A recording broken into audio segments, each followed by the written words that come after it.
Children's Authority. Can you indicate what specific recommendations from the report would this $22,397,000 impact on? Member for Princestown, as you're aware, there's a task force that was established to look at the recommendations and for us to have a implementation plan. So we would like to have the task force do its work, but outside of that, the Children's Authority would have already, through the Board of Management, started a restructuring of the organizational processes. So that has started. But we are since coming into the report? That would have started just before the report. However, as I would have just mentioned, we're allowing the task force to do the work in terms of the recommendations and helping us develop that implementation plan. So this money is primarily to cover outstanding matters, as I have laid out to you before. So, Minister, by your own comment just now, you are pretty much admitting that the Children's Authority has been understaffed and under-resourced, because you're saying that this is for arrears, and having the Children's Authority operate in that manner where they're constantly in arrears, no wonder they're in the position that they are in today.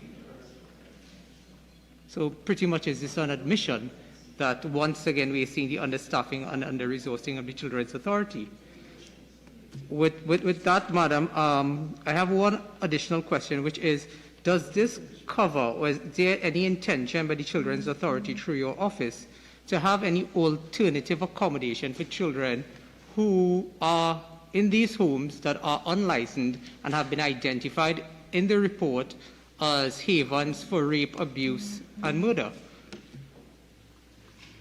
What's the question? The question is whether or not there is any intention by the Children's Authority through your office to provide alternative accommodation, whether it's through this $22,397,000 or to come, whether or not there's any alternative accommodation that will be provided through the Children's Authority, through your office, for children who are in these homes that have been identified in the report that need to be extracted from that situation. Because the Prime Minister was quoted as saying that they are not shutting down the homes. While we are not saying to shut down the homes, what we are saying is to provide an alternative accommodation until the homes can become licensed. Is there any plan for this? So we approximately 580 children currently in our homes, right? The philosophy of the Children's Authority and philosophy of this government is not to put children in institutions. So one of the things that we are trying to improve is our kinship care, that is identifying suitable family, improving the foster care system, as well as adoption. August 2021 to September 2022, almost 10 months. Can the Honourable Minister indicate what was the reason for the non-payment of monies by the Service Commission to TNTEC and TSCT for the period August to November 2021? Member, simply the Commission did not have funds in hand to settle those bills, which is why it's seeking to address that issue at this point.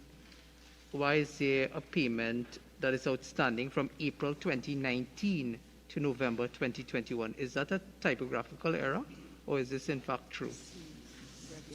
They didn't pay the bill for 2 years. For 2 years it hasn't been paid.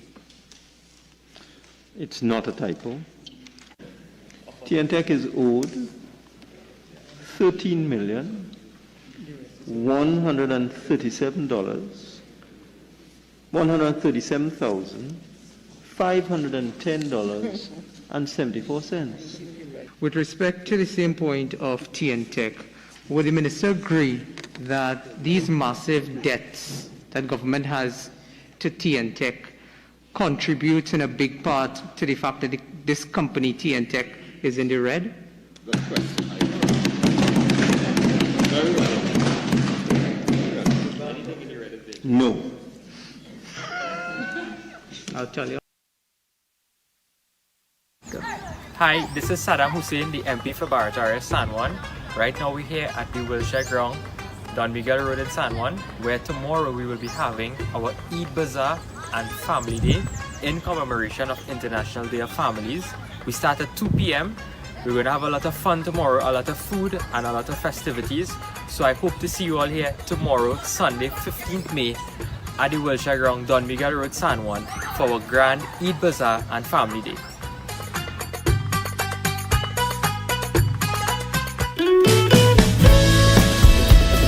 special happy birthday to Amir Jivan Maharaj. Happy birthday. May God continue to richly bless you. Happy birthday. Happy birthday to you. Happy birthday to you. Happy birthday to you. Happy birthday to you. douglAR politics. This is douglAR politics, yo. douglAR politics. Listen, douglAR politics, yeah.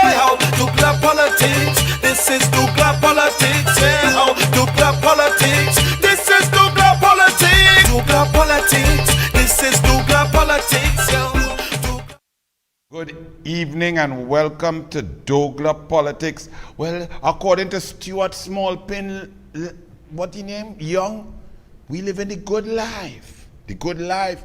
Well, let me start to talk about the good life because one of our national cyclists, Akil Campbell, a Pan Am gold medalist, wanted to go here to a World Cup event in Canada to qualify, get points for the Olympics and World Championships, move up the world ranks and so a Pan Am gold medalist. But he could not go because of lack of funding. There was no money to send a Pan Am gold medalist to Canada. But we in the good life, but Barbados send the cyclist, and you see this man here? He's a Trini. Barbados life, them ain't so good. But them get to go on cycle. We have the best cycling velodrome in the Western Hemisphere down here. And our athletes who working hard, passionately, taking torture to represent red, white, and black cannot go because the PNM have no money. They ain't giving she no money. They have no money for nothing. But we are the good life. But the man in the Bajan uniform, that's a Trini coach there, no? With the Bajan cyclist. So Bajan could pay for Trini to go. But Trini can't pay for Trini to go because Trini have PNM. Good life, man. Sport, hoping for more funding to keep stadia open. Douglas Camacho, you a shame. You're PNM sycophant. All the time when Kamala and the UNC giving sport funding and everything moving forward and you pretend that you love sport, you never said, yes, we love the funding, great funding, increased funding, well done, increased from 10 million with Gary Hunt up to 140 million, new stadium, new aquatic center, tennis velodrome, 89 grounds across the country. Never good, never nice, always bad because PNM in your juice and now you in charge, you big clown. You say you love hockey. 7 years you can't even put on a hockey turf. Now you're begging, you're hoping that your minister of sport, who don't know nothing about sport, who don't like sport, who the only thing changed since she become minister of sport is she. This was her before ministry of sport. This is her now, I must say. But sport gone from this to this.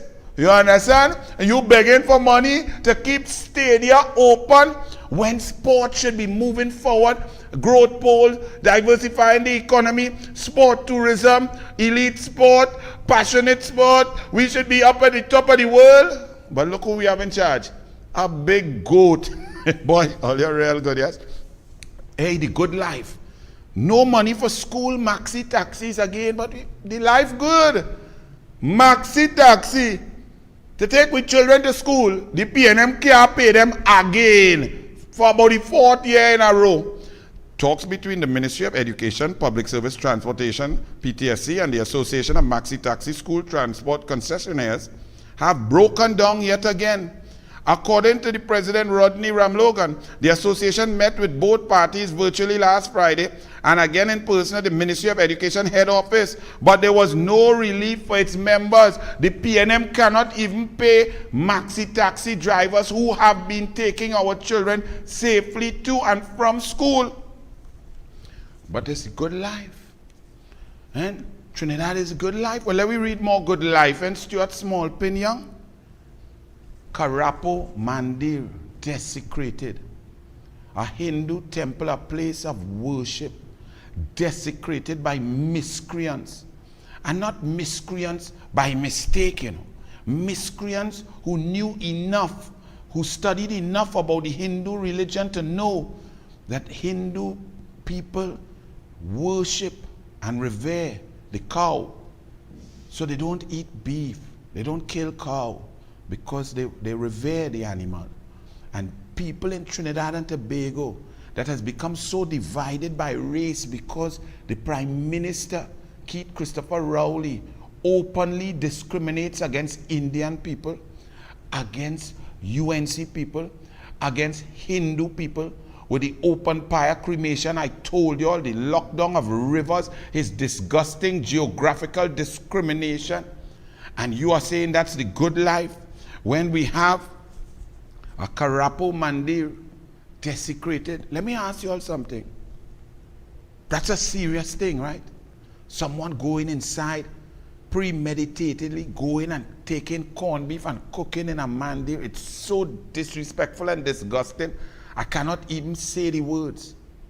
In Trinidad and Tobago, where every creed and race finds an equal place. Did you hear any statement by the Prime Minister, Keith Christopher Rowley, denouncing that behavior? Did you hear all the talk he talk, all the shout he shout, all the nonsense he talk nonsense, all the lie he lie? Did you hear him denounce that? And that's the Prime Minister of Trinidad and Tobago. Did you hear this happen in Karapo? Dabadi O'Meara. The Member of Parliament is Lisa Morris Julian. I didn't see a statement from her denouncing and decrying that vile, divisive, racist, disgusting display. I didn't hear. So what's the message coming from PNM? That that's okay. It's Hindu. You could do them that because we do them that. We burn fire on them and stop them from open fire cremations without an iota of science. We put the Hindu religion under pressure because that's what we are there for. So if you desecrate a mandir, the government of Trinidad and Tobago moves on and says nothing. Isn't that very interesting? In sweet Trinidad and Tobago, good life, Stuart Smallpin, no rhythm, clung. I put up the Vanisha Bash article since it's good life. Winford James, I already dealt with you. I didn't understand why you, such an intelligent human being, a brilliant, the shame of, what was that? I'm not sure you might have to go for a checkup.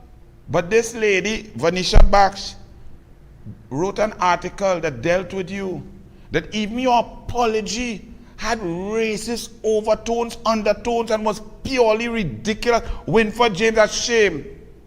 A really shame for you. You, a man intelligent who's lived all his life in Trinidad and Tobago, understanding cultures. You are a man of language.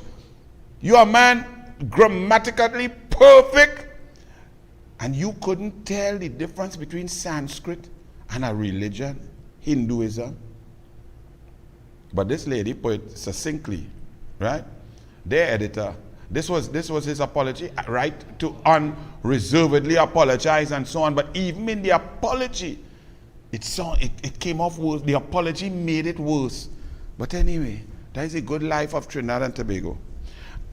Penelope Beckles Robinson. Now, it amazes me that for no good reason, people could just suggest that a woman is good to lead and be prime minister. A lot of you think so now. Penelope Beckles Robinson is a lovely lady. Very pleasant, polite, quiet demeanor. Excellent. The problem is being a political leader and being a prime minister is not a Miss Congeniality contestant prize. It's not a Miss Congeniality competition. Penelope Beckles in her entire political career has done absolutely nothing. When I say absolutely nothing, she's not achieved one thing. She's not brought a cabinet note that would enhance the lives of people. She's not brought a new policy, a new committee, a new program. Penelope Beckers has just existed in the politics, having done nothing, having held many different portfolios, both in the cabinet and outside the cabinet. But now in Tobago, she goes over there, Minister of Planning and Development, Penelope Beckers Robinson, told a gathering of small property owners in Tobago on Wednesday that the benefits of a successful tourism product can contribute significantly to the gross domestic product and exports of many islands in the region. Really, Penelope Beckers, you just came to that? The light bulb just went off? That you realize that tourism for Tobago could increase the GDP of Tobago? But you've been in the government and in the PNM that over the last 7 years, before the pandemic, has crashed Tobago's tourism industry, shattering the GDP per capita, overall GDP and GDP per capita of the people of Tobago. You were in the PNM government as they crashed the sea bridge by sending home the Canadians, by giving the Sarabai of a board member the contract, Magellan, to maintain the Express and the Spirit. They both shut down. You mash up Tobago's domestic tourism and international arrivals. International arrivals in 2014 peaked at 97,000 for the year. By 2017, 2018, under your PNM, that went down to 17,000, a decrease of 80,000 human beings who spend, on average, a 10-day stay, spending at least 2,000 US per person, minimum. In Tobago, you all crashed that. In 2014, during June, July, and August, over 652,000 Trinis went over to Tobago, and average stay was 5 days or 6 days. By 2017, your PNM dropped that from 652,000 to 151,000 with the collapse of the sea bridge, the cutting back of flights. Kamala had flights 22 hours a day pushing tourism. You now realize after the PNM has collapsed Tobago, collapsed the tourism product, the Magdalena Grand is now dilapidated, videos showing it looking like a dump. There's no ownership, no marketing, no nothing. When you have crashed Tobago, you come to Tobagonians and say, hey, do you all know that tourism could really impact the gross domestic product of your island, and therefore you could export, you could sell items, you can make business, really? But you're in a government that crashed Tobago's tourism. And this is a lady that some of you all feel, yes, you're a nice lady, I'm not saying no, very polite, very quiet, very respectable, great decorum. But she is an underachiever. A serial underachiever, has done nothing. She was in Ministry of Housing and built a house. She gave out key for mailbox, you know. Anyway, that's all your business. Me, I'm interested in PNM business, but it was just interesting to know that you can sit in a government that crashes the tourism sector, comes to tell us that sandals is the be-all and end-all of Tobago's tourism, and that the people of Trinidad and Tobago should borrow $7.5 billion to build a Sandals hotel to give Rowley golfing buddy Butch. But then it crashed. And you would not even, true Archie, she's a woman. You would not stand up for women against your leader, as your leader abuses women, and your Minister of National Security says that women who get raped collude with their rapists, to collude with criminals, to profit from their victimhood. I didn't hear you say, Fitzgerald Ethelbert Hines, shame on you. You don't even stand up for women. Arima, everything in Arima gone through, from traffic to garbage to pothole to nothing going on, no sport, no development. Larry Gomes Stadium look like if a breeze blow it will fall down. Arima in a total mess, traffic jam, no activity, no business, crime all over. But you're a nice lady though. Move the nice lady now. Cabinet subcommittee stops TSTT retrenchment. This was an article in the Business Guardian. Thursday, 12th May. Now when I read that headline, I rocked back. cabinet subcommittee, that means a subcommittee of the PNM cabinet, the PNM government, stops the PNM run TSTT retrenchment. So the PNM cabinet tell a PNM board to halt action that was approved and dictated and disseminated and instructed by the PNM cabinet. I said, but this ain't making sense. And then print, don't say Anil, make it up.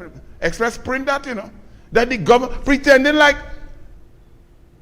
the PNM government don't have no control over the decisions of the PNM appointed board. Hey, Robert Myers, one boy, the PNM appointed on our TSCT board and everything good. No foreign exchange, energy sector going through, heritage and stabilization being raided, debt to GDP ratio 100%, 200,000 people lost jobs. Shh, Robert Myers had nothing to say. But when Kamala is prime minister and you as a deputy political leader, the COP, you bad talk Kamala every 2 weeks. Interesting, Robert Myers? Stop coughing when you're going home there now. My children, they say, yes, wake them up. All that cigarette you're smoking. But then, Archie, so this was the 12th. But then I read an article on the 14th, 2 days later, this is the 12th, right? This is the 14th. TSTT free to restructure. This one say, cabinet, PNM cabinet tell TSTT, stop that retrenchment. Stop restructuring, stop the retrenchment, 12th. 2 days later, same newspaper, Express, all the sweet too bad, TSTT free to restructure, says the cabinet subcommittee.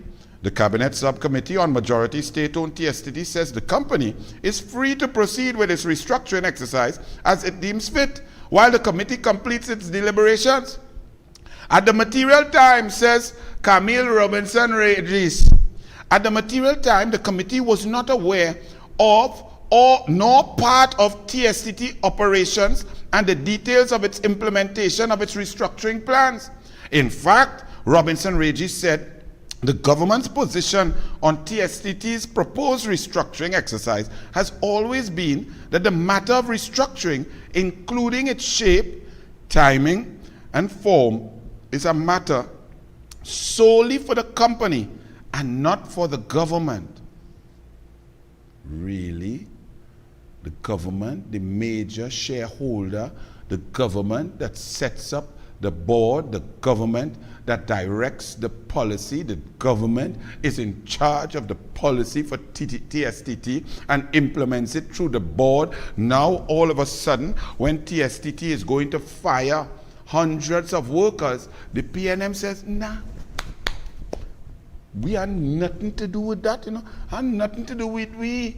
But when Amplia and Gervais PNM Warner was scrambling with his terrible investment, the only thing that saved his work was that the PNM bailed him out through the TSTT PNM board, appointed by Rowley, Emil Elias, Rowley best friend, But now, when they come in to fire all, the PNM tells you all, no, it's not really we, We is the government, we tell them what to do, but well, TSTT, you do what you have to do. We wash our hands from that. We're not in charge, we're not the major shareholder, we don't appoint the board, we don't direct the board. We are not in charge of general direction of TSTT.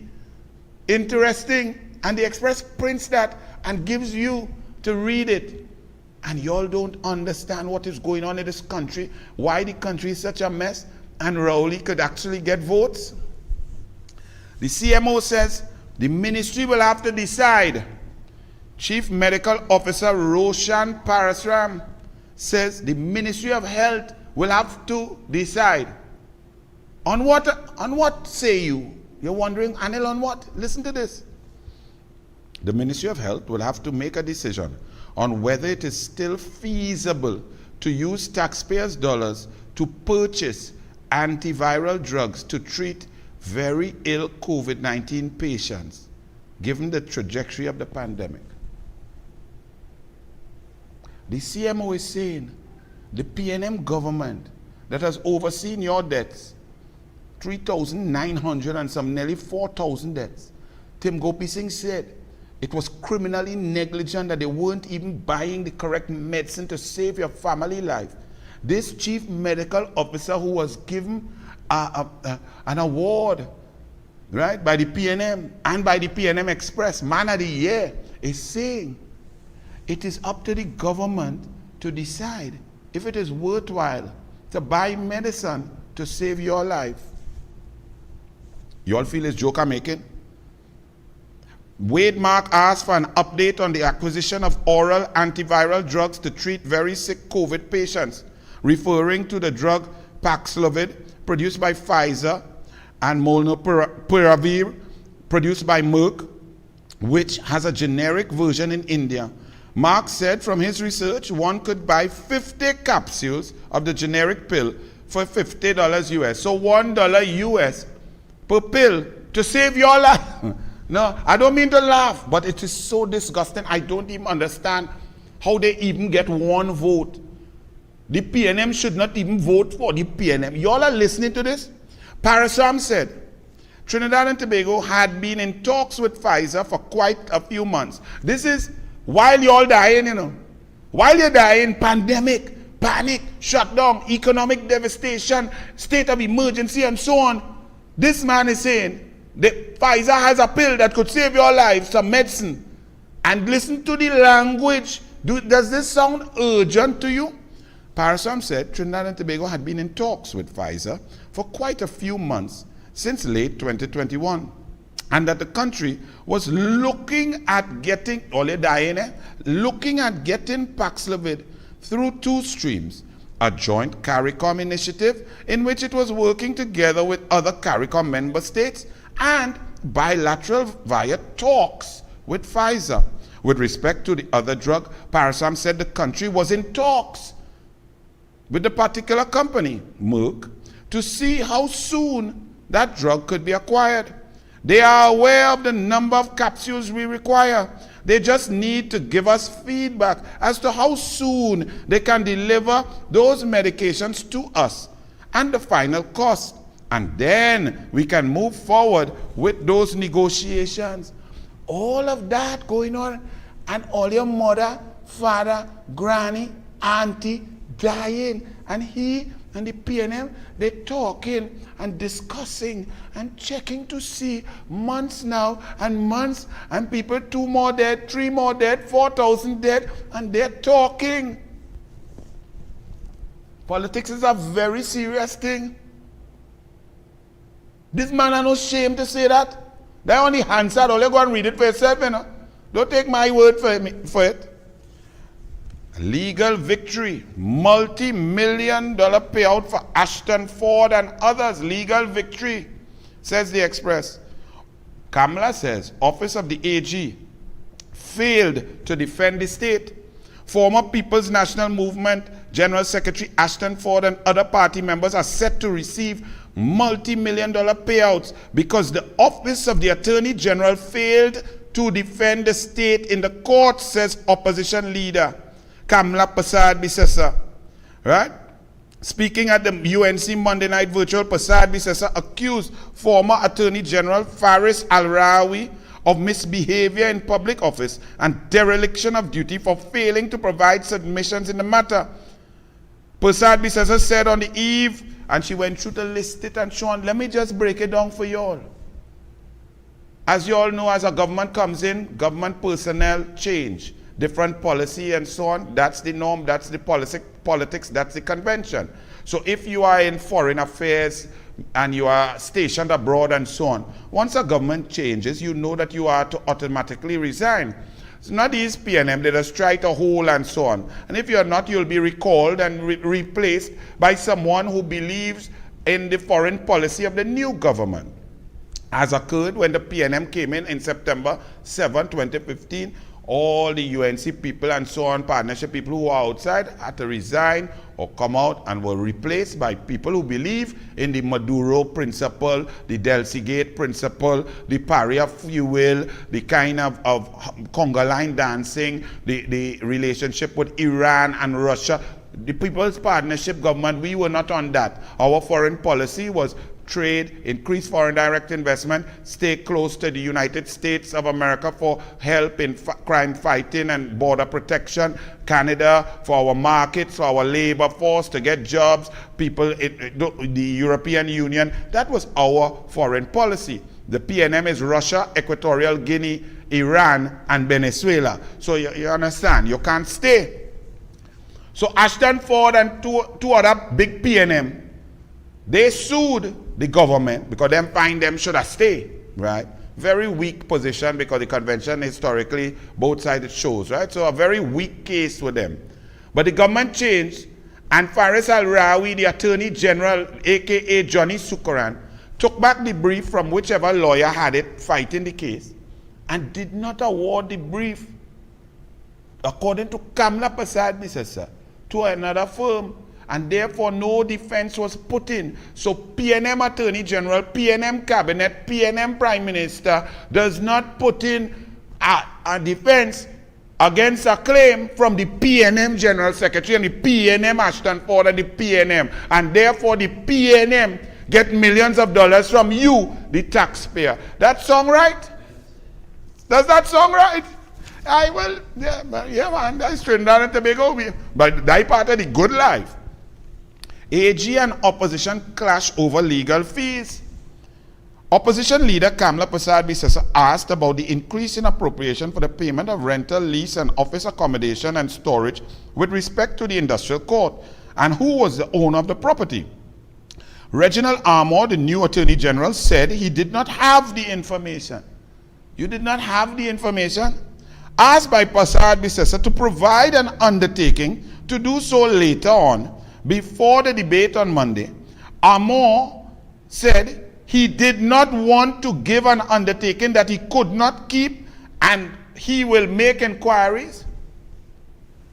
Now understand this. This is not no rocket science. You're coming to ask for millions of dollars for something, for a rental of a building. The opposition leader is just asking you, who own the building? Who you paying the rent to? Quick information, just like that. It's taxpayer money. It's not Reginald Armour money. It's your money. He say he don't want to give an undertaking. Well, Prasad Bisesa didn't stop there. She worried he. But Reginald Armour, you know, I told Archie that at least you are a better lawyer than Faris, that you spent a normal amount of time in law school. You didn't need extra time to pass. And that you have a track record of at least doing some cases. And that even though you're a PNM, your brain a little bit better, it better greased than Al-Rawi. You know, I had to apologize to Archie. It looked like PNM does dull brains, boy. Because Armour, you now start, and you start as a failure. So Kamla Prasad Bisesa continued. The opposition ball out, what? Opposition members chorus, Prasad Bisesa said, she would then ask the assistance of the long-standing and experienced Minister of Finance. But because obviously the Minister of Finance, and all of you would know, that if a minister or a little junior Attorney General now come, doesn't understand that you have to give information. The Minister of Finance, who's coming for money, has to provide the information. Prasad Bisesa said she would then ask the assistance of the long-standing and experienced Minister of Finance. But Imbad said he could not provide any more information. I will talk to the Attorney General and see what information can be provided. This is on your money, you know. Them hiding and trying to hide who they paying rental to, you know. When we don't know previously they paying rental to Johnny Sukaran as he was the Attorney General. Now he is the Minister Cesspit. But anyway, we in good life. Archie and Fantasy Island. Stuart living on Fantasy Island. Boss, the plane. We living the good life. You all heard this man on Quest CNN, when Richard Quest didn't even know nothing about Trinidad and Tobago, let's remind ourselves of this fantasy island liar called Stuart Smallpin, out of time in no rhythm. Young, run it. The height of production, we were pumping out about 770 million MMBTU of LNG a year on an annual basis. We have 4 trains. We have 4 trains. We have 4 trains. What do you do with it? I mean, what are you going to do? You know, I mean, to the extent that the windfall that you are enjoying is tremendous amounts of revenue. Well, Richard, I wouldn't put it as tremendous amounts of revenue. You know, as a government, what you're doing is you're really making those revenue increases off of taxation. So you wait for it to come in. But as a government, just coming out of a very difficult time with the pandemic, you have bills. So we'll be paying our bills. We survived the early stages of the pandemic. The government revenue is used to look after approximately 1.4 million people here in Trinidad and Tobago who, quite frankly, have quite a good life. So we'll be spending it on our education, which we've spent billions on in terms of our currency and just other things that are necessary for the people of Trinidad and Tobago. Actually, I'll be quite honest, I had no idea really that TNT was such a huge, such a big player in this, and I'm delighted that we've covered it tonight. We learn something new every day, sir. I'm grateful. Thank you. And after that CNN interview, when all of us saw it and heard the lies about good life, education they're spending on, the recusal twins, where he and his family benefiting, 4 train when we know train 1 dead, we know and we understand the energy sector's collapse, we know about the Houston negotiation, we know about gas production dipping, NGC making a loss for the first time in history, NGC wasting $233 million on train 1 when it was dead, and when the major shareholders told Rowley and Smallpin, forget that. We know all of that, all the lies he say. Stuart Smallpin Young says now, when Curtis Williams of The Guardian and The Guardian Media Limited and The Guardian newspaper in the business section shows Stuart Young to be a pathological liar, Stuart Young say Curtis Williams have a vendetta with he. Really? Vendetta with you? You're useless? Let me tell you something. It is a well-known fact. Let me read from Curtis Williams, BG3, Thursday, May 12, 2022. It is a well-known fact that if you repeat something often enough, even if it is not the truth or it is not the reality, it becomes your own reality and you begin to believe it yourself. I, like many other people, looked at the interview that Energy Minister Stuart Young did with CNN's Richard Quest program, and to my shock and horror, the minister sought to give the impression that Trinidad and Tobago was in a position to increase natural gas production to assist European countries that are in an economic war with Russia and who are to a large measure at the mercy of the Putin regime as it relates to oil and natural gas. Then Curtis Williams went on to give the actual facts. So you all heard and saw the lies that Stuart Smallpin Young spewed. Now, what are the facts, says Curtis Williams and the Guardian newspaper. TNT has 4 LNG trains, but only 3 are in operation. It is well ventilated in this space that train 1 is dead. And the reason it is not operating and has been down for more than a year is because there is simply no natural gas for it. You see, the Minister of Energy and everything else has spent so much time and energy trying to create an alternative reality of the train 1 debacle that he appears to now believe that it is actually operating, and therefore goes on international television and tells the world something that is not true, and anyone can easily check on the internet and see it as a mere fabrication, as nothing but a fabrication. It is the same kind of make-believe, this smokescreen, that led to the disastrous decision to invest $250 billion of taxpayers' money into saving Train 1, when the owners of 90% of the plant were against the reopening of the plants on the Point Lisa's industrial estate. This now haunts us and has the chairman of the National Gas Company suggesting it was never an investment, but rather an issue of maintenance. I am sure, says Curtis Williams in The Guardian, the minister must know, or at least his two acting permanent secretaries could tell him, that natural gas production last year averaged 2.579 billion standard cubic feet per day. Compare this to 2019, when it was 3.5 BSCF per day. So a decrease of 1 billion BSCF per day. Production is slightly up now to 3 BCF. But the fact is, we can hardly meet our contractual arrangements for LNG and petrochemicals. Yet, the minister tries to convince the world that there is extra gas in Trinidad and Tobago. The minister must know that Trinidad and Tobago has no share in trains 2 and 3 and has no cargoes to sell from those trains. In train 4, it has 11%. And train 1 is dead. Even if it wanted to divert cargoes to Europe, it has a mere 5.5% of total LNG production in the country. It is nothing but trying to play smart with foolishness.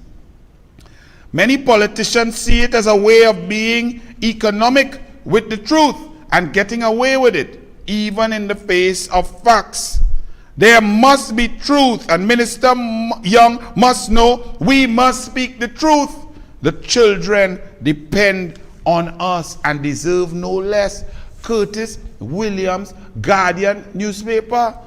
Member of Parliament for Point-a-Pear, David Lee, put a scathing attack on the lies of Stuart Smallpin Young. David Lee said, Young was either living in a fantasy world or willfully deceive the international community. You could put up that picture, boy, Archie boy. Fantasy world. The plane, boss, the plane. Young was either living in a fantasy world or willfully deceive the international community on the state of affairs in the energy industry, said David Lee. Minister Young's statement that this country was ramping up gas production to meet the needs of the global community was not only a proven lie, but it was a brazen attempt to mislead the international community, given the nation is actually experiencing the worst natural gas production in decades. In February, now, that's David Lee. But now he's going to show how this liar lies so bad, even though his teammates were telling the truth, and even though he himself told the truth at one point, but now he come to lie on CNN with Quest, who didn't know him from Adam. In February last year, this man's colleague, Finance Minister Didwen, the Honorable Colm Imbe, said he cited shortfalls in production as one of the reasons the government had reduced income from taxes from energy companies, prompting the government to take drawdowns from the Heritage and Stabilization Fund. So Colm Imbe say, boy, no production, gas production falls, so we had to take all your savings and spend it. This one going to say, we ramping up gas production. And then say Curtis Williams lying him because he don't like him. Last December, Ryder Scott report revealed declines in recoverable gas in TNT, noting that 56% of volume replacement in proven gas fields was achieved in 2020. Only 56%. That meant you declined by 44%, because ideally what you use, you want to replace through searching, through discovery of new fields, through investment.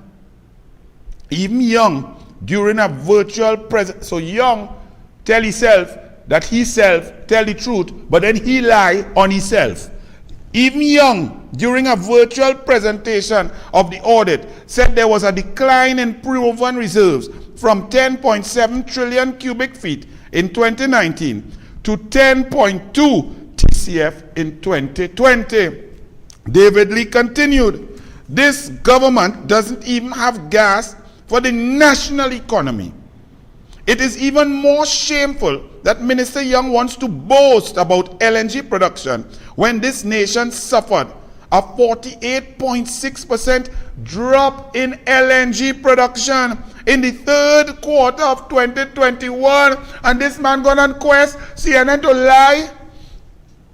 If the energy sector was so fruitful as Minister Young painted, maybe he should have told CNN why fuel prices were increased and the subsidy for citizens was cut. Why didn't tell them that, Stuart Young? David Lee continued, if the energy sector was so vibrant as Minister Young told CNN, maybe he should have told Quest why some energy companies are moving all operations to Guyana. That's the good life. The good lie by the good life. Ikakas residents begging for water. But we have a good life, said this clown as he sits underneath Keith Christopher Rowley licking his K-Packs.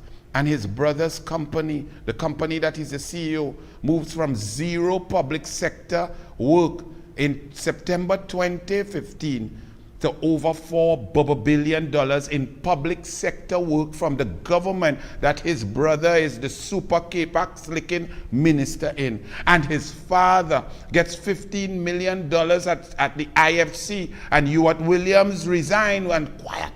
PNM does resign and stay quiet. Shh. Dr. Terence Farrell, Denise Deming, shh.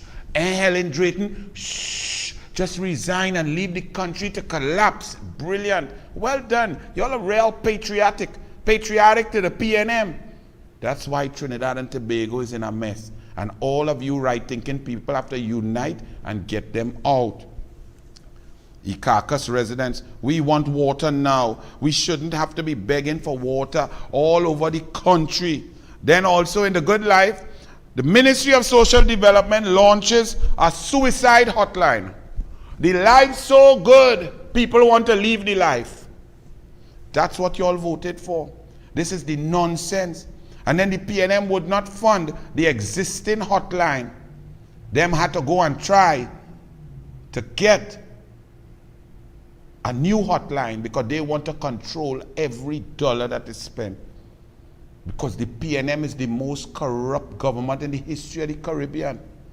And you all allow that because the media allows them to stay there.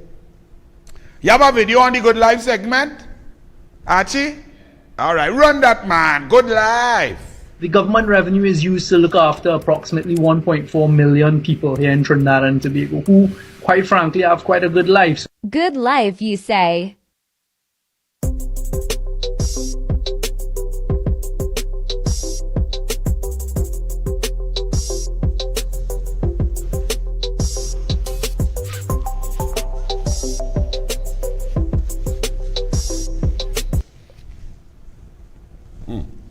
Yeah, boy, real good life.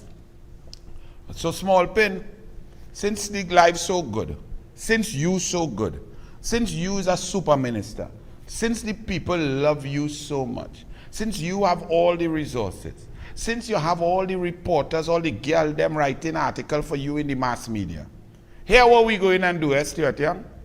Serious. And you're big and you're bad and you're arrogant and you're talking in parliament. Here what we going and do, Stuart Young? Me and you going to go in St. Joseph to see who go win. Me versus you, small pin. Don't stay in no PNM safe seat. Port of Spain, North, St. Anne's. Come in St. Joseph. Don't send Dial Singh or Abdul Richards to get no lick. They're the easy pickings. You come now, big boy. And big boy, you so bad, you so arrogant, you like to buff and talk with all of that, and you and Rowley so big. Welcome. Let we go in St. Joseph now. Anil versus you small pin coward clown. Come out now. Eh? I bet you go, oh, no, I go stay in my safe seat, the PNM, and you're so bad, you little punk. Come St. Joseph, show them at. There it is, small pin, and you're the bad man. You're so bad and you're arrogant and you like to talk in the parliament when you have the protection of the blue lady. Come out in a small pen. St. Joseph, you versus the douglAR. Let me go to St. Paul Little Dotish Dial saying, Abdul Richards in the mosque. No, you come now, man. The people love you. Everybody on the ground. You're a grassroots man. Boy, black people, Indian, Chinese, Syrian, Hindu, Muslim, everybody love you. You are so sweet. The life good. Well, come in St. Joseph in a small pen. Come and let me beat you, boy. Archie, feel you go come? Archie, stop laughing now, boy. Police files on opposition would cause big bacchanal, says Rowley. Rowley claims misuse of special branch report. Let's listen to this pathological liar called Rowley. If I was not a responsible prime minister, I wanted to play the opposition's game. I could simply bring the bundle of special branch reports that I have on many of them in the opposition and throw it in front of the public. Well, bring it now, because you just come and just lie like Emailgate, concoct and fabricate, and then come to appoint a man, commissioner of police, who you still saying was conspiring to murder a journalist and bug the DPP office. You just come and talk and wave file on platform and talk about all who going up, all who ain't doing, all what police doing. Bring the thing now. Because the fact is that the special branch gave you a report on Foster Cummins. That's a fact. So don't play. He said, he added, we would have one big bacchanal and of he say and she say, and in the middle of it would be the police. No, it are no he say and she say, Rowley. Is the police say Foster Cummins is under investigation? Not he say, not she say, police say. Rowley continued, your prime minister, I can tell you, there are many members inside the parliament who are in front of the police facing serious police investigation for serious conduct, including the last special branch report that I got. Well, so the special branch report is not serious. It's low-key. It's nothing when it comes to Foster. But when it comes to UNC members in the parliament, you're saying that the special branch report is a big-time thing? Make up your mind now. Are you suffering from dementia? Really? It's a serious question. I've asked y'all, and media, y'all don't want to ask the man if he's being treated for dementia at Sinclair. Rowley continued, they make as many allegations as they want against the prime minister and any number of ministers and create this callaloo of corruption to suggest all are we thieves, said Prime Minister Rowley, to suggest allegations. Rowley, did you fill out your Form B integrity form? Did you put your house in Inez Gate on your Form B? You admitted you did not. Rowley, on your Form A that you tried to present as you filling out your integrity form, now Bastio Pandey went in jail because he didn't know about our county Wi-Fi day for his children scholarship and he didn't put it on the form and all you put the man in jail. But Rowley, on the Form A, did you erroneously, dishonestly sign your declaration and put a false piece of information saying that the value of your Inez Gate property was 1.2 million? When you paid $33,600 in stamp duty, which equated to a value of 1.68 million. Rowley, did you sign that? Was that a false declaration? Is that against the law? Rowley, did you declare the benefit, personal benefit that you got from a contractor of $468,000? You did not declare that in the Integrity Commission. Rowley, is that against the law? Is that a breach of the law? Where the special branch report, Rowley? Boy, y'all have... Y'all put a man from 1969 who's a teacher and had to get pum-pum from a girl of school age. Y'all put a man from Landate. Y'all put a man from Renaissance, Greenville. Y'all put Las Alturas. Y'all put Emailgate, Delcy Gate, HDC Gate. Y'all put that as Prime Minister.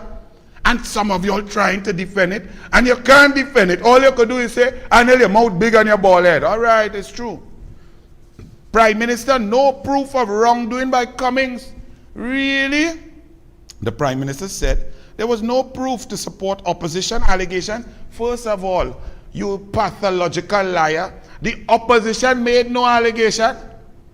The opposition brought forth a police special branch secret report that made allegations and stated that Foster Cummings was under current investigation. DCP Jacob, they tell me don't walk with Jacob because Jacob just walk and shake up. He admitted that the investigation is ongoing.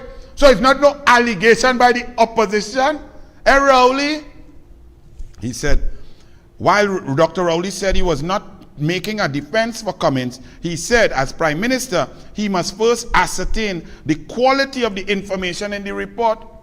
What was the quality of the information in the emails that were not emails that were concocted and put on a piece of paper that you held for 6 months while you was trying to say that somebody was colluding to kill a journalist, and you kept it for 6 months, and then you brought it into the parliament and you spent the first 11 to 15 minutes of your contribution stating why you were going to lie and why you must be allowed to lie.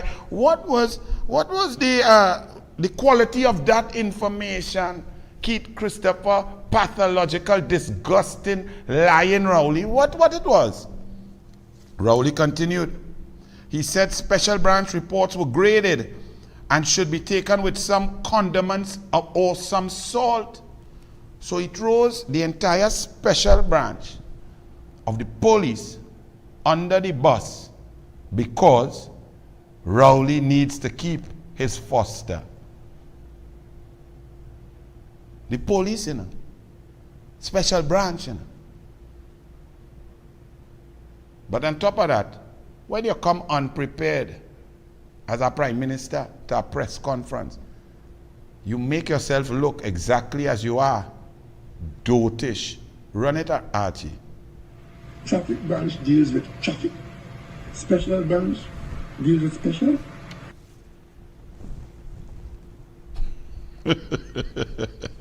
Oh, Lord. And from one dunce to another. Listen to this man. Listen to Fitzgerald Ethelbert Hines, the Minister of National Security in the PNM, and your safety. And the UNC, the United National Congress, has been calling since 2016, 2017, 18, every year for the CCTVs, cameras, for them to be functional, for the PNM to get off their K-packs and to fix it because people are under siege and the police need information to charge and detect crime and to provide some sort of safety, and the PNM has done nothing. Look at how Saddam grilled this. This man, Fitzgerald Hines, is the Minister of National. He in charge of your children's safety, This is what you all vote for. This is not... Archie, run it now. Archie, run it. What's a report on the... Well, let me start this way. You would have indicated to us that the CCTV cameras and the management falls under the SSA. And recently you would have reported to this Parliament a certain percentage of cameras that are in fact functional in Trinidad and Tobago. Can you now update us and tell this Parliament how many cameras are functional as compared to those that are non-functional? The last time I looked, the figures that I would have given then, I maintain that today. So but it also, I must tell you procedurally, that is not an item in front of us at this committee today. No, the SSA budget covers CCTV cameras because you did tell us that the SSA CCTV cameras are under the management of the SSA.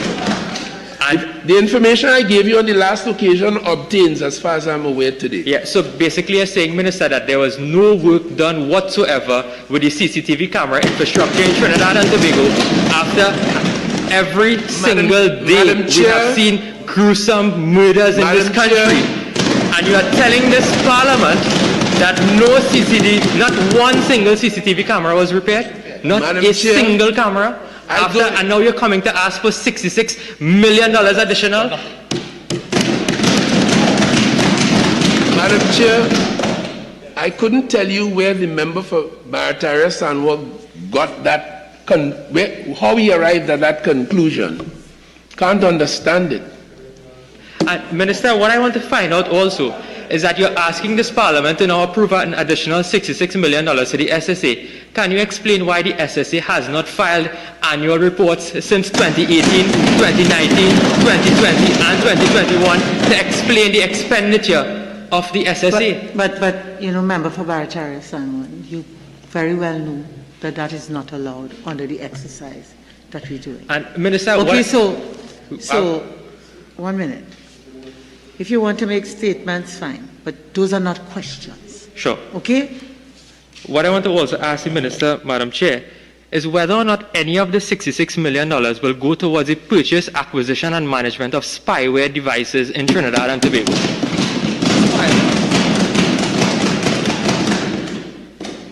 I will treat that foolish, idiotic question with silence. I'll remain silent, Madam Chair.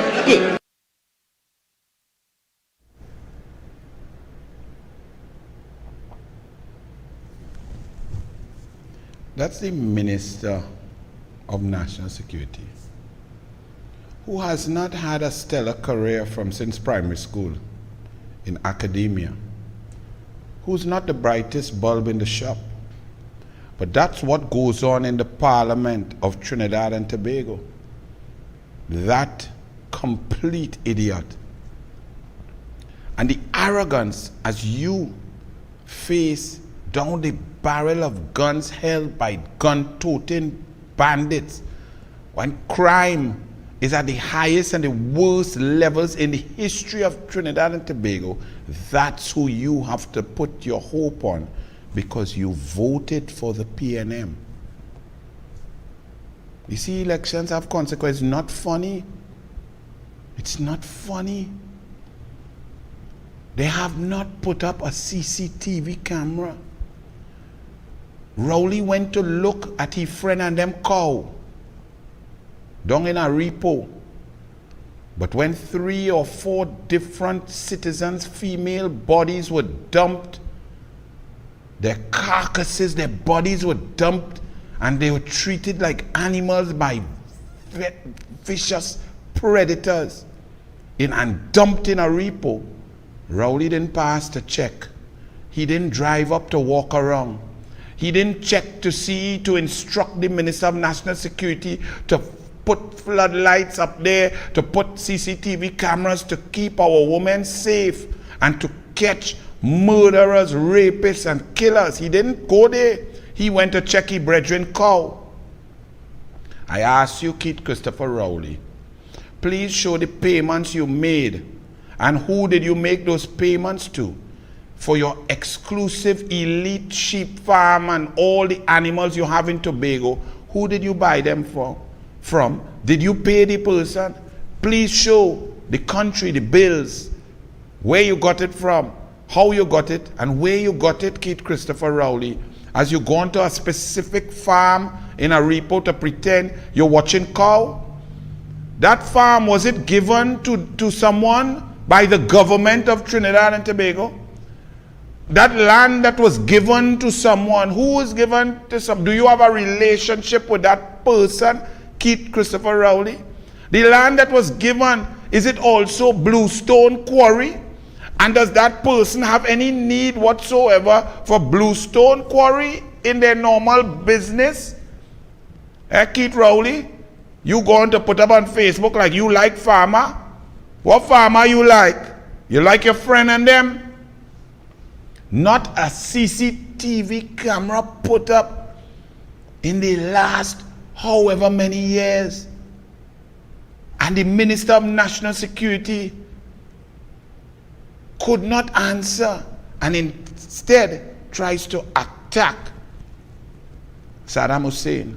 What say you, Independent Senator Vera, about the language and the abuse meted out there by the Minister of National Security to the Member of Parliament for San Juan Barataria? What say you, Independent Senator? HDC mum on doing business with Cummings, really? HDC, you are HDC, meaning the government HDC that is funded by taxpayers and so on, that is a government state agency in charge of housing HDC? Well, let me read this article from The Guardian, page 7, Thursday, May 12th. HDC mum on doing business with Cummings. The Housing Development Corporation is mum on whether it has done business or facilitated the sale of land leases in Couva in its Couva housing developments to Minister of Youth Development Foster Cummins.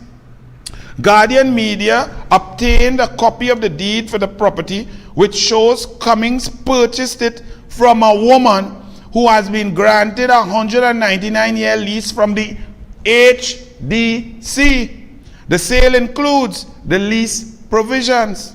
On May 6, Guardian Media sent several questions to the HDC's Corporate Communications Officer, Dane Lewis. Lewis was asked whether PICAL was contracted to provide garbage disposal services for an HDC development in Couva. How many years PICAL, and remember PICAL, Foster Cummins Company, that his family company, said that he was a director on. He's since come off as he's a minister. PICAL has been doing business with the HDC, and whether PICAL was contracted to construct a community center in the Edinburgh 500 Chaguanas. Guardian Media also queried whether the HDC had any transactions, including for land with Cummins. During a phone conversation shortly after the questions were sent, Mr. Lewis of HDC said the responses to the questions would be sent shortly. However, during a subsequent conversation on May 6th, Lewis said there was no approval given for him to send out the responses. So the PNM board and the PNM management at HDC, under instruction from the PNM cabinet, tells the PNM HDC communication specialist not to answer the PNM Guardian Media Limited. On Monday, Guardian Media again reached out to Lewis seeking an update on the response. He did not respond. On May 10th, he replied, "Hey, my apologies." However, no other response was given. On May 11th, when prompted again, Lewis said he was out of office. "We would be unable to respond at this time," he added. Asked if any other person would be able to respond, Lewis wrote, "You can contact Minister's office." Wow. Your country. Transparency, accountability, value for money. That's the PNM way. Secrecy, corruption, web of nepotistic bastion of procurement without procurement, legalized thieving in your face across the board, and they stand there with arrogance. Chairman, corporation, chairman, no approval granted. This was done in the Couva Tabaki Talparo Regional Corporation. Foster Cummins Company, his family company that he used to be a director of, PICAL, was doing some work on a recreation ground which falls under the Couva Tabaki Talparo Regional Corporation. And they said that the corporation had to halt work, but the express prints that the chairman said no approval was granted. He said in addition to the lack of consultation, when the corporation conducted an investigation, they discovered the recreation ground was not being developed as claimed. What was happening was truckloads of soil was being removed from the site and taken to God knows where. So as a result, we issued a stop notice to the firm involved. Now, understand this. In Powder Magazine, my family swimming club was granted a lease to build an aquatic center. And Rowley and Rahal said over the dead body that would build there for poor people because the land was too valuable. And since then, there's been an ongoing battle. They even use PNM members of the community like Mr. Kokori to fight down the project and stop children from getting opportunities for scholarships, Olympic medal and glory, but no big thing.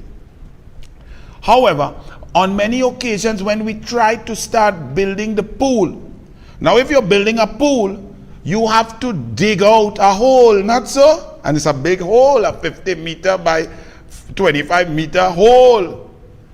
The Port of Spain PNM Corporation instructed us that no material was to be removed from the site. So the architect had to kind of take it, dig and place it to try and create where we're going to put water slide and so on. I say that to you to say that the material is very valuable.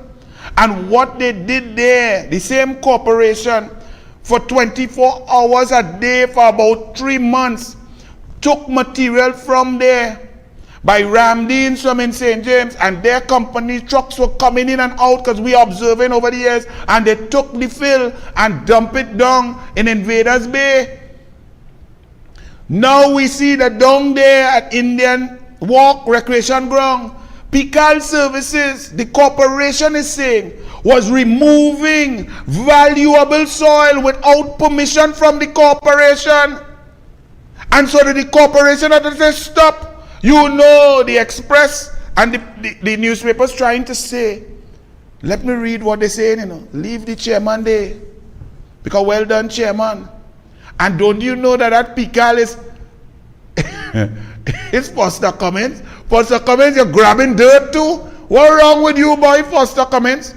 But here the Saturday Express, oh look, he grabbing pum pum too. So, Foster Cummins, look at the Express. Amazing editorial. Now I just told you all, the corporation say nobody talked to them, no consultation, they didn't authorize anything, and people just gone on the corporation recreation ground and digging out and taking, thieving soil and filler and material. Right? So the corporation protecting the people's assets. Here the Express, I want you to hear this, you know. Case for taking the high ground. The decision of the Couva Tabaki Talparo Regional Corporation to block the efforts of a group of volunteers to improve conditions at the Indian Trail Recreation Ground is a classic case of cutting off one's nose to spoil one's face. What may well be true is this element of political rivalry. The corporation is under the control of the opposition United National Congress, UNC, and the work of the volunteer group is partly sponsored by a private company with links to Minister of Youth and Development National Service, Foster Cummins. The public is well aware of how things work as political parties try to make or break inroads into each other's presumed territory. This is an editorial of a newspaper purporting to be a newspaper in the Republic of Trinidad and Tobago. Putting a political spin on a situation that involves law, permission, rights, responsibilities, cooperation, and assets belonging to the people. They are saying that this is political, that this chairman just stopped the volunteers from doing work on a recreation ground without any approval, without any permission, where he and his people observe material being stolen. He takes the responsible action to protect the people's assets.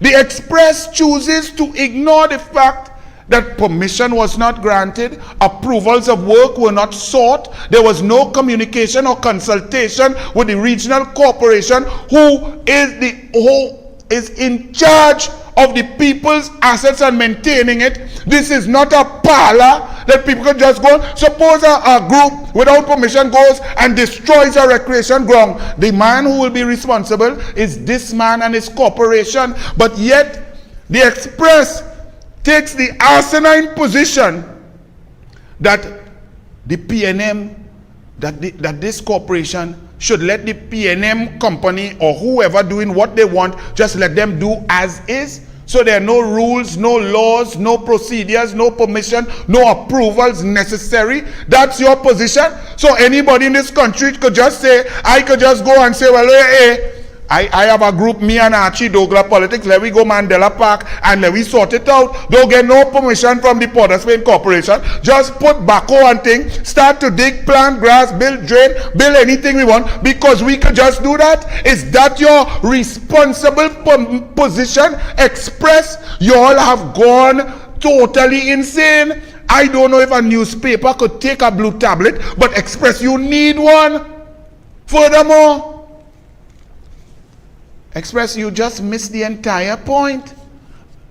The UNC has been claiming time and time again by Dr. Alan Sami, Mr. Awang, all the corporations held by the UNC, that the PNM government is geographically discriminating against UNC corporations by not providing them with funding. The mere fact that you fail to see that if you are saying that Foster Cummings, who is a member of the cabinet, and the cabinet of Trinidad and Tobago is not giving this corporation its funds, that if they were given the funds, all works that were duly approved and signed off on by the corporation through its statutory meetings could have been undertaken had the PNM given the money that was due to the people living in the corporation.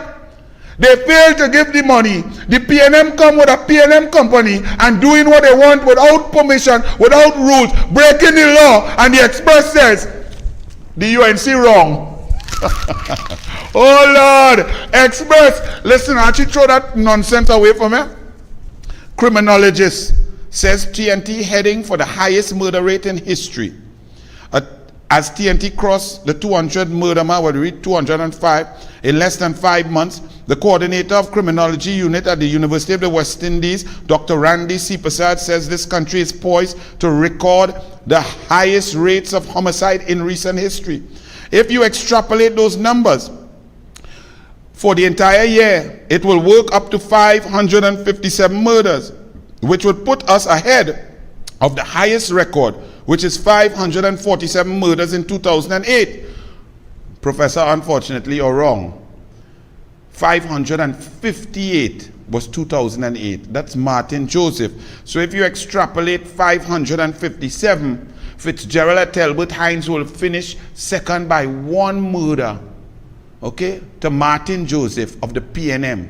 That will mean the PNM, Martin Joseph, the PNM, Fitzgerald Hines, and then the PNM, Stuart Smallpin Young, at 539 and 517 will come in 1, 2, 3, 4. The PNM wins in murder. The PNM is like, you know, see how Jamaica does win 1, 2, 3 in the 100 meters at the Olympics? The PNM does win in crime and murder. They were in 1, 2, 3, 4. Queen clean, Queen sweep, because of the PNM incompetence.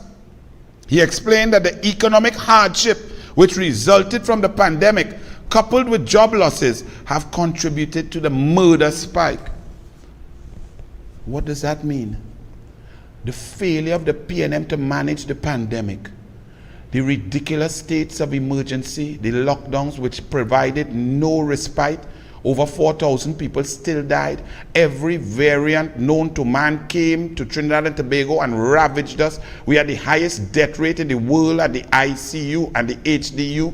We had people dying left, right, and center. And then on top of that, the economic devastation, the shutdown of the economy, the shattering of GDP, the loss of assets, the loss of value, the loss of investment, the loss of over 200,000 jobs is adding and fueling the worst spike and surge in criminal activity in the history of Trinidad and Tobago.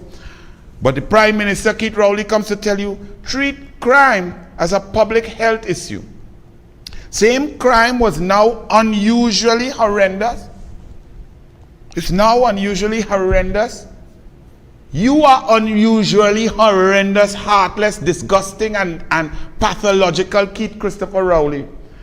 He said it should be viewed as a public health issue as much as typhoid or malaria, saying he couldn't recall such viciousness in crime and such frequency of crime among family members. Recalling meeting angelic pupils in schools recently, he wondered what went wrong with many youngsters in later life.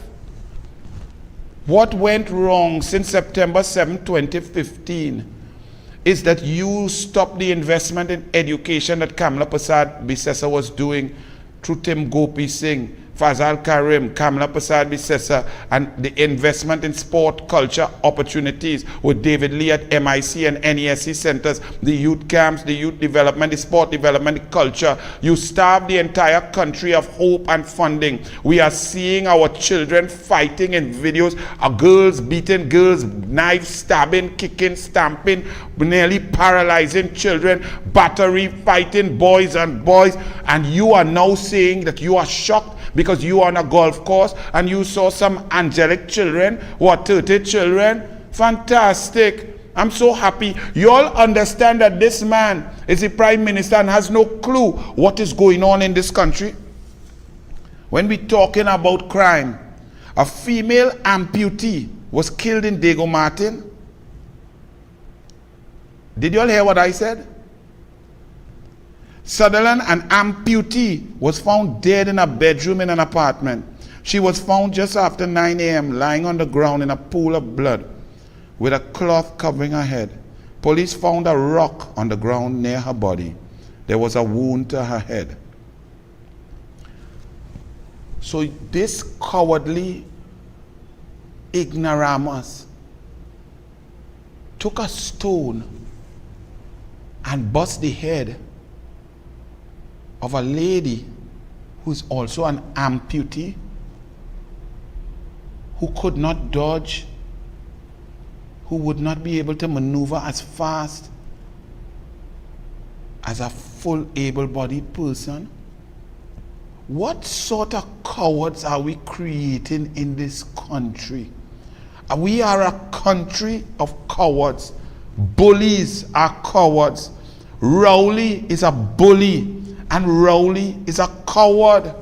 This is why elections have consequences. I told you we are cowardly. The fellow who jump and stamp on a boy lying down on his stomach, nearly unconscious, and you jump up in the air 5.5 feet and come down double foot on the boy's neck, and you think that is brave? Be you walking up with crossing the street with a gun in your hand and shooting unarmed individuals, and you all think you all are brave? That is cowardly.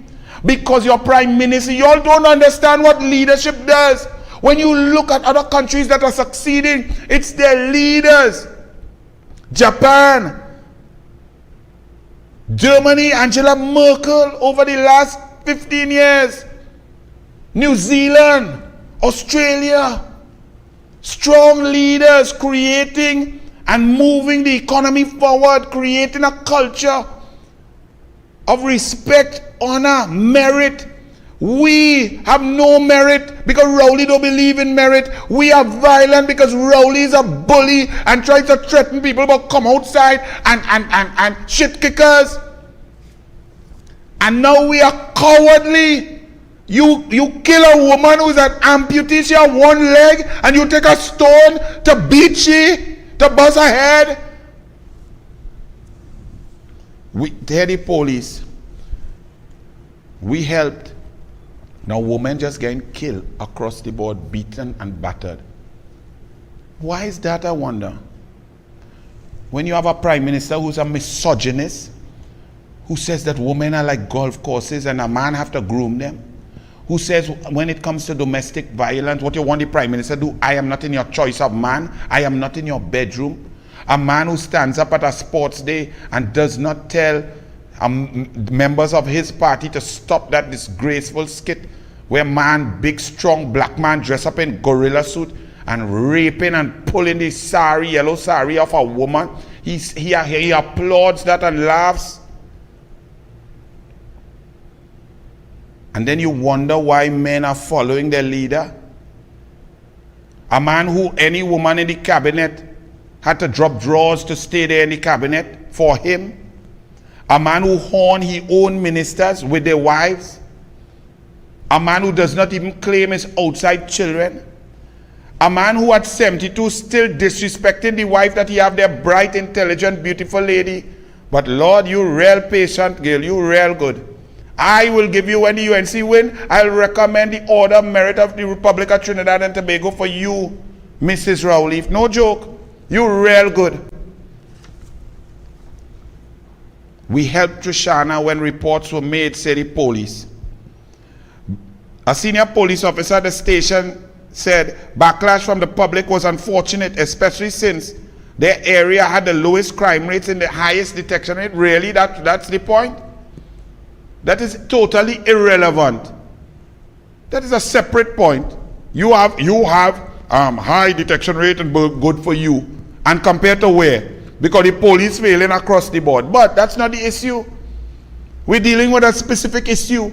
A woman came to you begging for help. Your job was to protect her. She is dead. You did good.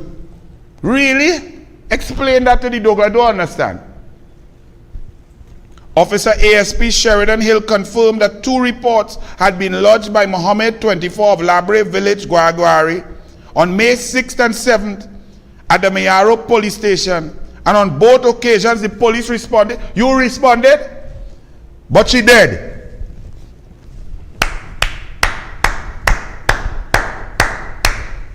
Job well done. You responded. So DCP Jacobs, that's your police work. That's your policy. That's what you are implementing. Then they respond. So they respond, hey man, what happened? You get cuffed, you get beat, oh you frightened. No, okay, right. We was here, eh? Really? That's it? But that's what you get when you find someone who finished 6th on a merit list and make them in charge. Put them in charge. When you vote for dunces in a cabinet, when you put Sleepy, High Grade, Sativa in charge of national security, that's what you get. You put this DCP dunce. Remember the other day when the domestic violence raised its head 2 months before? He called on churches and other people and teachers and the community to do the job. Not him, you know. But his job, the police job, is to protect, especially those most vulnerable. And they are saying the lady came to complain about being threatened and that her life was in danger. And their response, his police response is, well, we responded, we went, but she dead. I just want to say that response, that plan, that action plan implemented by this clown, I want to say well done. Really and truly. And then we get in further reports, but he wouldn't say nothing because he's a PNM. So the country going good, ain't? When making reports to the police, you're being told, well, the matter before the court, when you go to court, tell the magistrate. That is what police doing. That's his plan of action. That's what he has disseminated down through the ranks in how to protect women from violent predators. And when they have warning, you know it coming, and yet you're still dead because he is of no use. When making reports, often you're being told, well, the matter before the court will tell the magistrate. What you're coming, the police telling women, what you're coming to report the man for. When you and him was having all your relationship and all your sex, it wasn't bitter, it was sweet. When it's sweet, all you don't come here. She said the officers told her. Well done. Excellent. Excellent. What can I say? And according to Vassant and Bo, I should just applaud and say that's fantastic. Don't criticize. Don't find that they're not doing their duty. Don't find that it's an omission, that it's a disgrace, that these people who are charged with keeping our women safe are failing. Don't say nothing, because then you'd be unpatriotic. Vassant and Bo, you're too waste of time.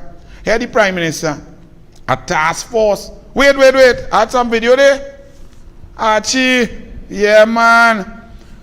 What do you expect when this man takes instruction and advice from Fitzgerald Ethelbert Hines, who says, the other one, Fitzgerald Hines first, right? Who says that women who are raped by sickos are profiting from their victimhood? And this man, appointed by the PNM, selected by the PNM through a constitutional crisis that thwarted a merit list. This one boasts that he take advice from Fitzgerald Hines. Listen to who this man does take advice from, and then you wonder why our women are not safe. Run it. Some women, like the one I told you about, who took the blandishments on the house, there are some women, unfortunately, not women, some victims, because you have some male ones too. Again, I could highlight examples, but I wouldn't, it's not necessary. But there are some victims who choose, like the example I gave you, to profit from their victimhood. But where does that leave the state? It's like two criminals making a deal over cocaine. You can't leave it alone. A gun deal, you can't leave it alone because it has implications for the rest of us.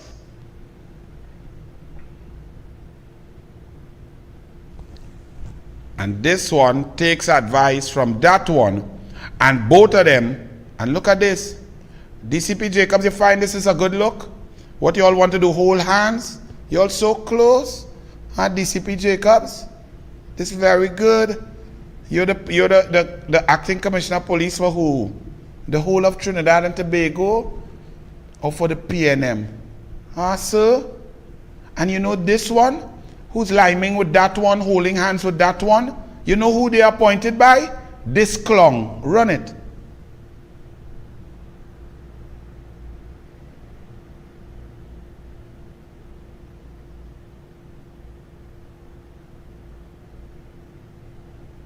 And they want to know why we have not diversified the economy. Just drink your rum and get on my face. I choose my word very carefully. You could behave as an effective opposition leader. I think the country is better for that. But geometry is not really the way to deal with these things. Kamala Prasad, Bisesa, and the UNC go and put that bill where the monkey put the nuts. You see these boots I'm wearing? We, the farmers of Tobago and Texas, we call them shit kickers, right? And I'm hoping that I'll meet Dr. Munilal today, but I haven't met him so far. Take it in your pooch. And a golf course like a woman. You got a groomer every day. Or a pooch east. Want to talk about party elites and meet him outside on the pavement. Bring him, bring her, with licks in your waist, licks in your face, and licks all over your paper place. And then that, you call on the Prime Minister to do something about crime. I'm not in your bedroom, I'm not in your choice of men. That is tantamount to hugging up a porcupine to go to bed. Because I will tell you, like she loved me all along. Well, I will tell you all something. Every month I get my salary. I work very hard for it. I am in no position to take $1. I want every cent I work for and I want it on time. The last time I was put out of anywhere for anything, the person who put me out regretted it. Sucking from the nipple of the Prime Minister, figuratively. Figuratively. To rape us with an umbrella, and worse, to open the umbrella. And she could jump high, she could jump low. She could drink this, she could drink that. She could back in the jug, we could ignore she chat. And you will see government ministers who came into office looking like Miss Howard Chat. Prime Minister, I'd like to take the conversation to a more social realm, the social climate. You look on social media. It's Christmas time, we should have some drinks then. Well, perhaps of the non-alcoholic flavor. Well, that is not drink. And if I have to go to jail as a result of not responding to you in 14 days, come, I'm ready to go. I'm coming to the conclusion that it's all about respect. All about respect. If we're raising children, boys and girls, we start there to teach them to respect. And if we're in the workplace or if you're on the street talking to strangers, it's about respect. It's just shut your mouth and let Trinidad and Tobago strive.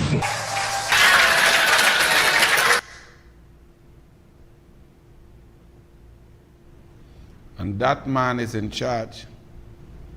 And that man who was a teacher in a powerful position in 1969 and used that power and respect to confuse a young girl of school age to have sex with him, and he impregnated her and did not respect the fruit of his loins for 44 years, Gartalian. That clung there who all you vote for. And then he comes to say, task force has 6 weeks to submit plan on the children that were abused by state-funded, state-run, state-organized, state-sanctioned children's home.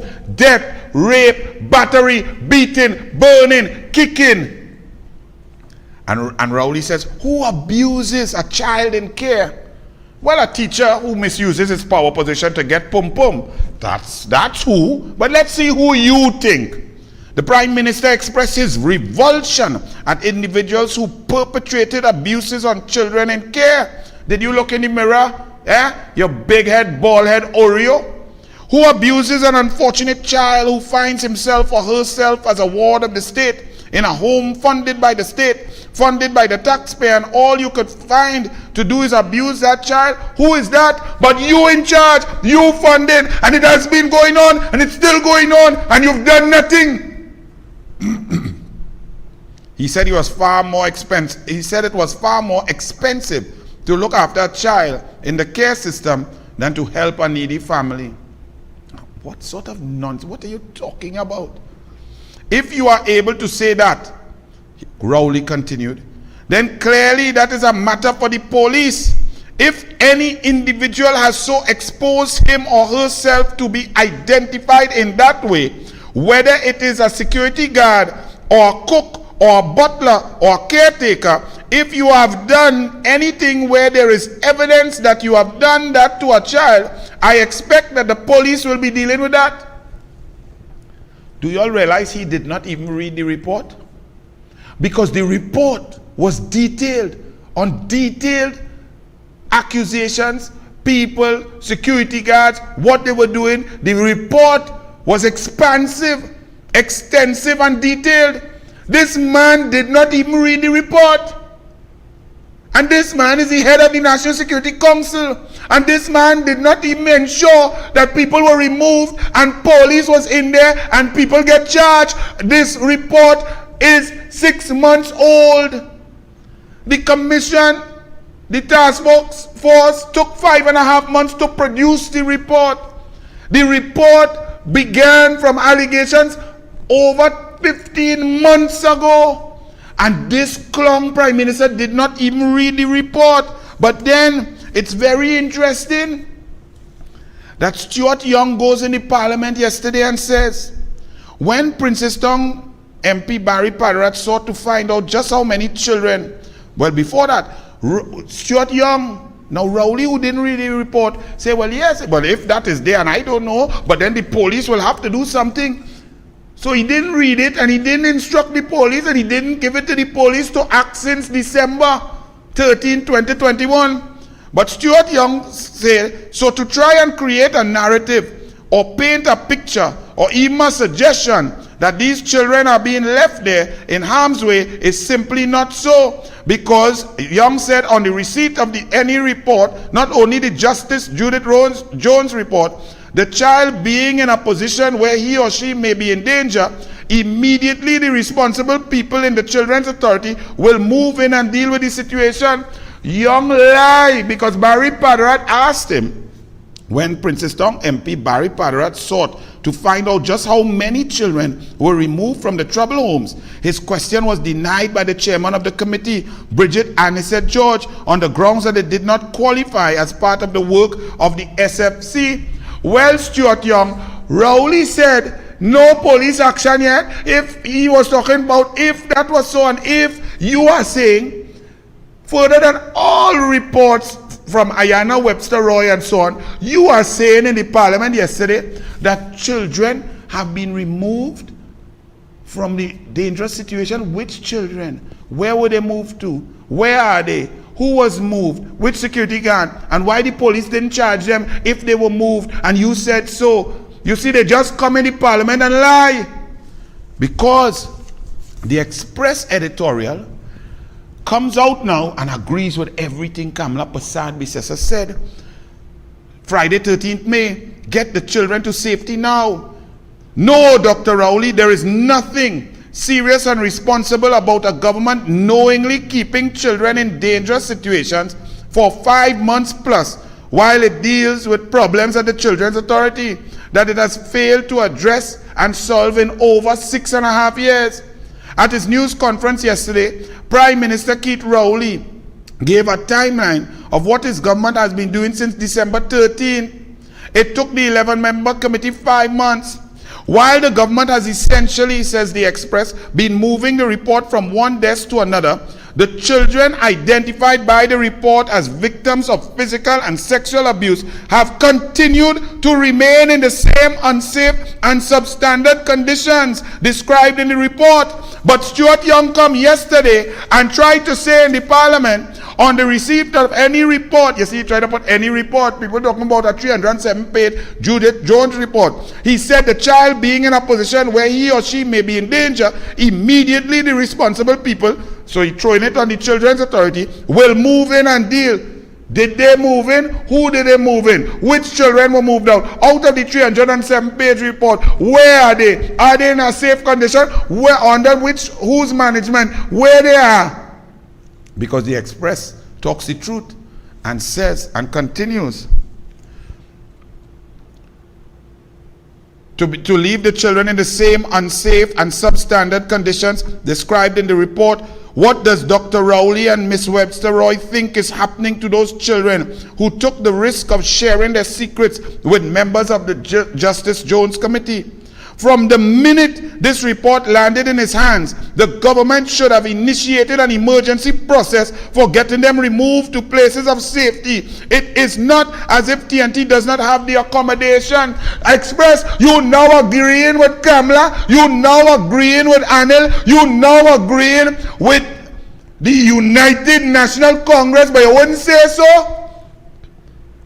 Archie Mayor Lion, run what we were saying, please. About this report. Number one, every minister who had anything to do with children from sport, culture, education, come across the board, social welfare and so on, every task force would have been instructed, and national security, to go inside them, set up office inside them homes.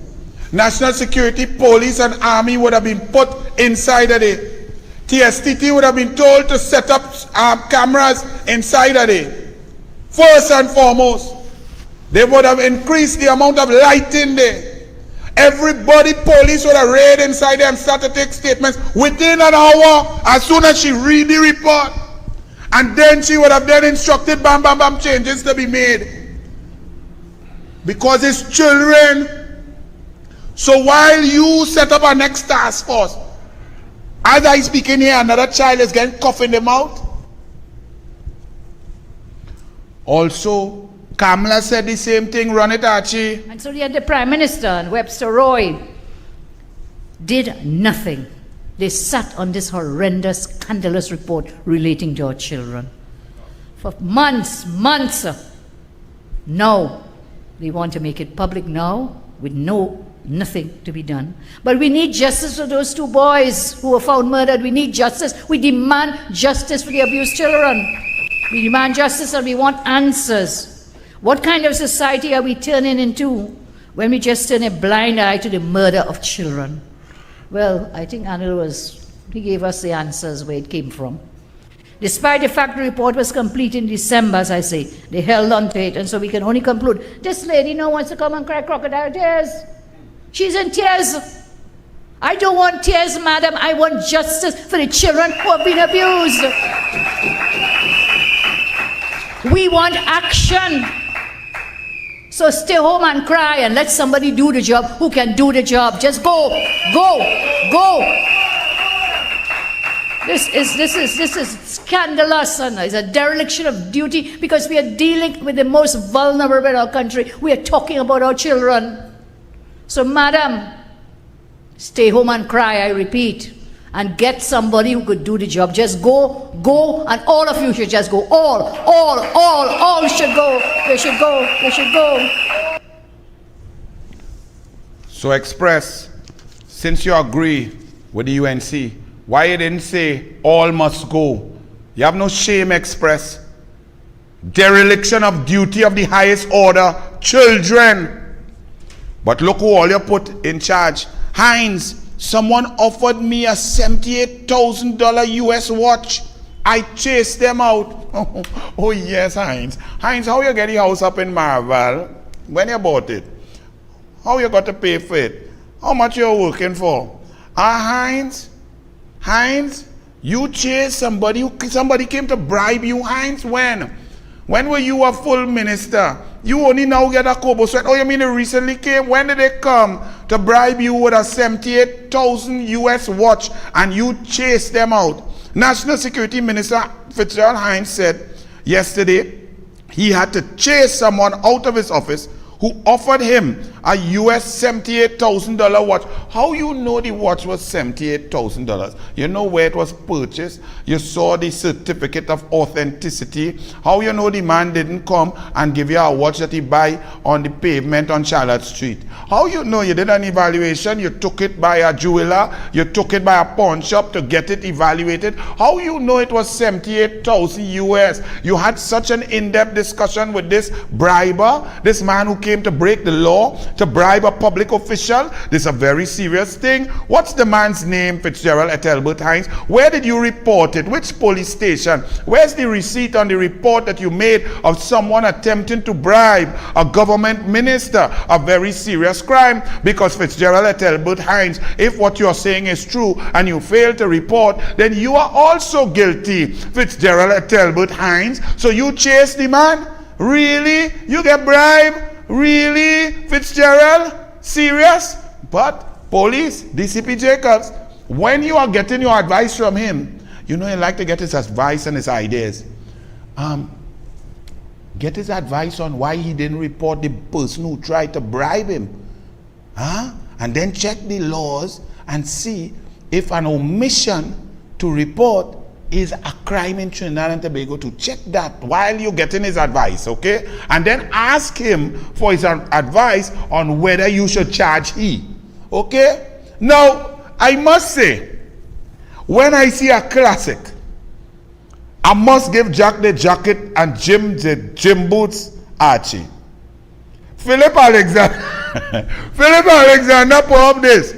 Is how somebody tried to bribe you with a watch, though, like they saw the piper in you. I ain't gonna lie. You know, I like good day. That is a classic. Fitzgerald and Albert Hines. Boy, I don't know, boy, this country is sweet too bad, you know. Now, here at Albert Archie, I want you all to listen to this abject total clown.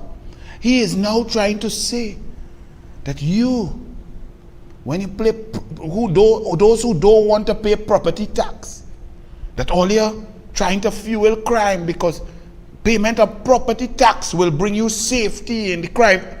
All you feel like making this, Archie run it now. We have been trying as a government to put in place a property tax in this country. I know there's one among us here and perhaps others who have issues with that.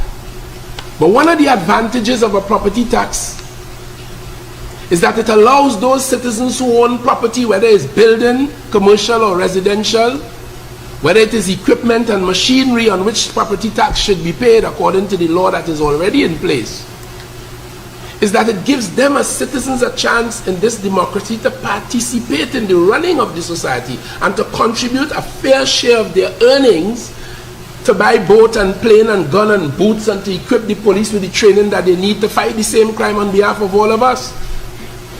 But there are those who are dead set against the property tax. Not only did they oppose it in the parliament, but they put on the silk, some of them who take it for themselves too, and go to court to make every effort to stop people. And the public is saying, because I told you I listened to the public, we want to pay our property tax as people do in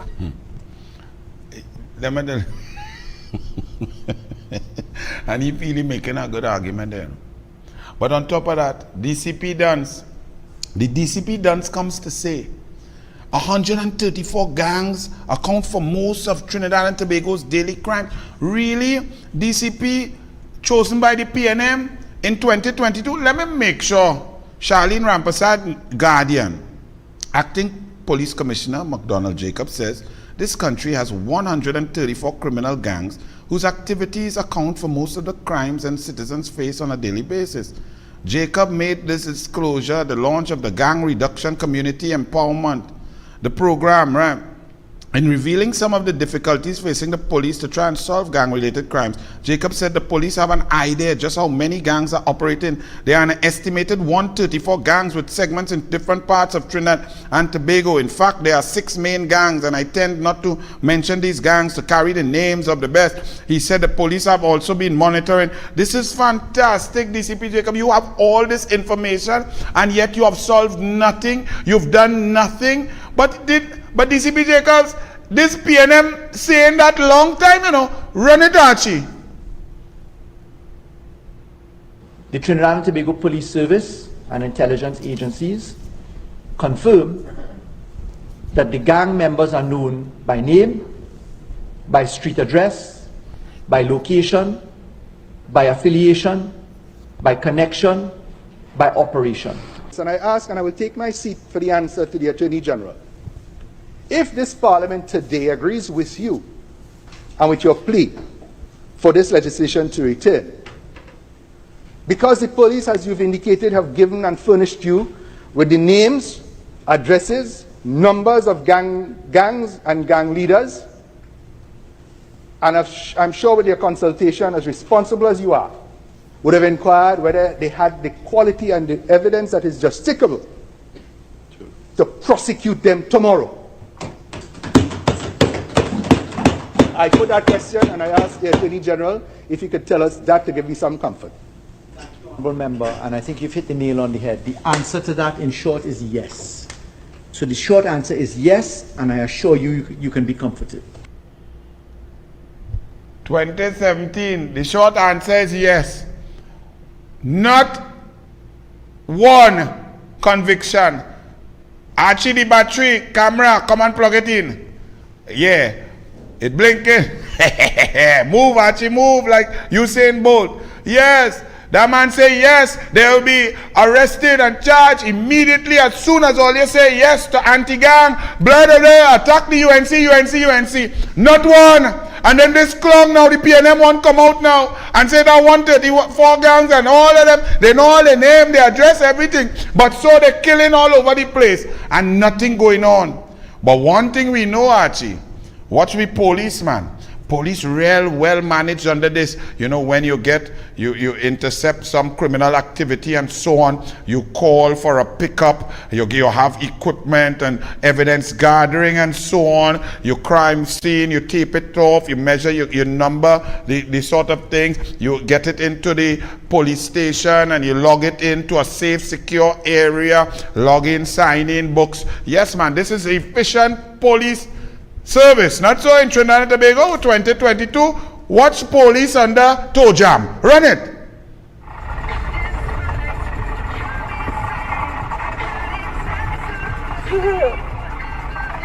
With it? The police taking the game for herself now.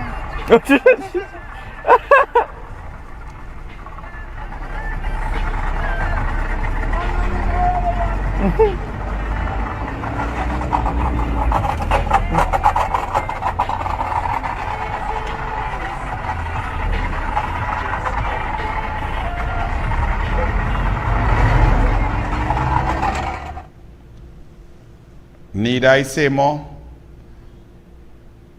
Now let me tell you something. I'm just going to show you what took place in Colombo, Sri Lanka, where the government, through its nepotism, corruption, its web of interlocking directorships, where every dollar, 80% of it was being stolen, because family, friends, and close confidants were in control of every aspect of life in Sri Lanka. The government ministers were enriching themselves, and the people were suffering, losing jobs. COVID-19 ravaged them. No jobs, no opportunities, no hope, no education. All their grants were being cut. Minimum wage was not being increased with inflation, food price inflation, panic, the sort of increased taxation. The people in Sri Lanka, look what they did to ministers and so on. Run it, Archie.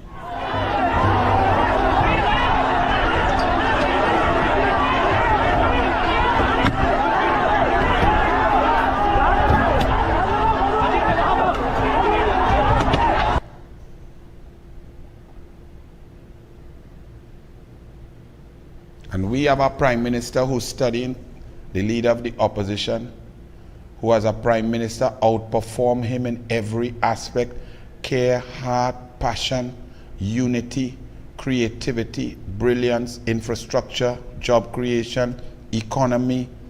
Kamla Prasad Bisesa was a prime minister. Look at what you all have. Put it up there, Archie. This is what you all have. Rowley always talking about Kamla 90. Well, Rowley, good night.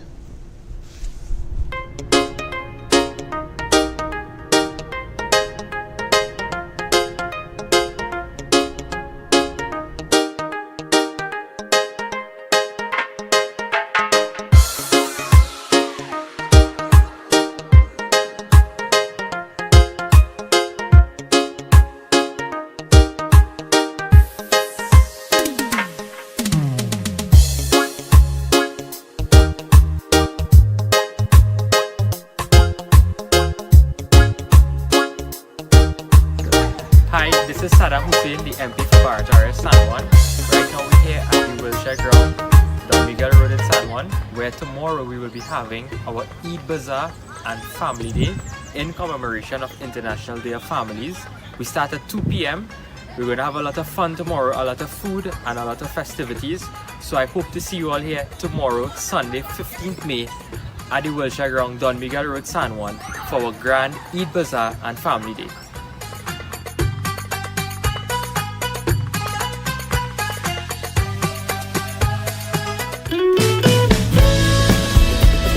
Special happy birthday to Amir Jivan Maharaj. Happy birthday. May God continue to richly bless you. Happy birthday.